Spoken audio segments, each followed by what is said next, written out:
श्री रविदास जी का नाम सुना होगा, बहुत बड़े महान भक्त हैं रविदास, संत रविदास जी है ना। तो काशी के ब्राह्मणों ने विरोध किया, इनको पूजा नहीं करनी चाहिए, ठाकुर जी की पूजा करने का इनको अधिकार नहीं। तो बादशाह अन्य धर्मावलंबी था, तुरंत बुलाए गए रविदास जी, ब्राह्मणों की ऐसे पंक्ति बैठी और उनसे कहा कि आप ठाकुर सेवा क्यों करते हो?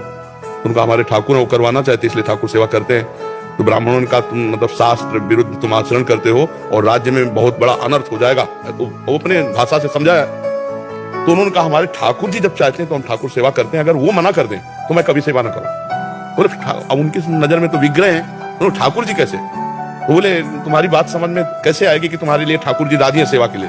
बोले वहां दूर सिंहासन रख दो और तुम मंत्रों से बुलाओ और हम ऐसे बुलाएंगे, अगर हमारी गोद में आ जाए तो जान लेना ठाकुर जी सेवा। तो जो ठाकुर रविदास जी के थे वो सिंहासन में से दूर रखे गए, उन्होंने शुरू किया मंत्र, कुछ नहीं, और भाव में भरकर कहा प्रभु जे ही ऐसे कहा तो सिंहासन ऐसे जैसे उड़ के आए ना, छाती से लग कर तुम अन्यथा कर तुम भगवान।